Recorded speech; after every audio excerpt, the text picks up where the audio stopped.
नमः शिवाय। आप सभी को महाशिवरात्रि की हार्दिक शुभकामनाएं। आज की सुबह बहुत ही खास है क्योंकि आज चारों ओर शिव भक्ति की लहर है और मैं अभी उठी हूँ और पूरा घर शिव मंगलमय लग रहा है।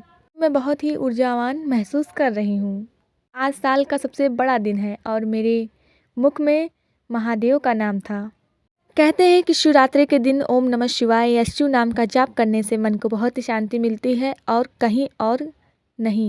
मैं अपनी सुबह की शुरुआत इसी नाम से जप से कर रही हूँ ताकि पूरा दिन सकारात्मक और भक्तिमय गूंजे।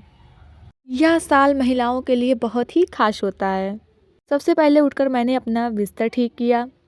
आप सभी को शिवरात्रि की ढेर सारी शुभकामनाएं और मैं जा रही हूँ अब मंजन करने।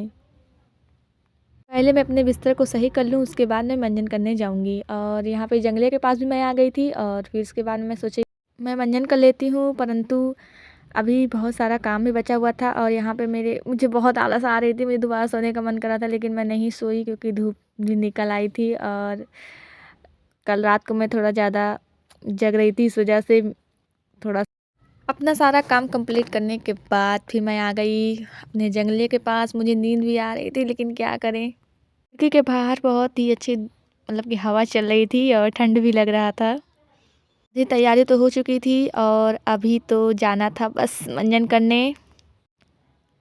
आज का दिन तो बहुत ही ख़ास है और अभी तो आधा प्लान हुआ है। और आप सबका क्या प्लान है? आज तो बहुत ही ख़ास है, कुछ अलग ही प्लान होने वाला है। यहाँ पे मंजन करने के बाद भी जाना पड़ेगा शिवालय, परंतु पूजा से पहले घर की शुद्धि भी बहुत ज़रूरी है, इसलिए मैंने पूरे घर में झाड़ू लगाया। इसके बाद भगवान शिव को जल अर्पित करने जाना है, तो सोचा पहले झाड़ू वगैरह लगा लूँ उसके बाद मैं जाऊँ, क्योंकि अगर घर स्वच्छ है तो सब कुछ स्वच्छ है।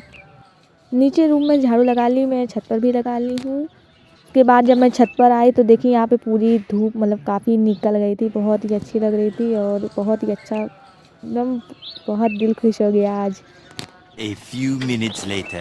दोस्तों, मेरे दिन की शुरुआत भगवान सूर्य को अर्घ्य देने से होती है। शास्त्रों में कहा गया है कि सूर्य को जल देने से न केवल स्वास्थ्य ठीक रहता है परंतु आपकी आत्मबल को भी बढ़ाता है। जल चढ़ाते समय इस मंत्र का जरूर जाप कर दें, ओम सूर्याय ही नमः। क्या आप जानते हैं कि सूर्य को जल हमेशा तांबे के लोटे में ही देना चाहिए? तांबा शुद्ध माना जाता है और जल की धार से छनकर सूर्य की किरणें हमारी आंखों और शरीर पर पड़ती है तो वो एक नेचुरल थेरेपी का काम करती हैं। यह आंखों की रोशनी के लिए बहुत ही अच्छा है। जल देने के बाद और फिर मैं नहा चुकी थी और उसके बाद में फिर मैं थोड़ी देर धूप में बैठी और अपने बाल को भी सुखाया, क्योंकि आज धूप जैसे महादेव का आशीर्वाद लग रहा था और बहुत ही अच्छा लग रहा था। धूप कि दिल खुश हो गया आज की धूप में।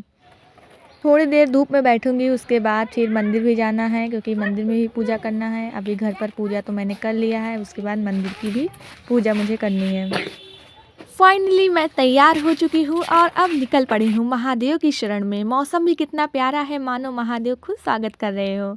भोले की भक्ति का रंग ऐसा चढ़ा है कि बस अब इंतजार नहीं होता। जल की लुटिया हाथ में है और जुबां पर ओम नमः शिवाय है। बारी है सबसे मुख्य काम की, महादेव की पूजा की थाली। इसमें बेलपत्र, धतूरा और जल सजा लिया है और मैं मंदिर पहुँच चुकी हूँ।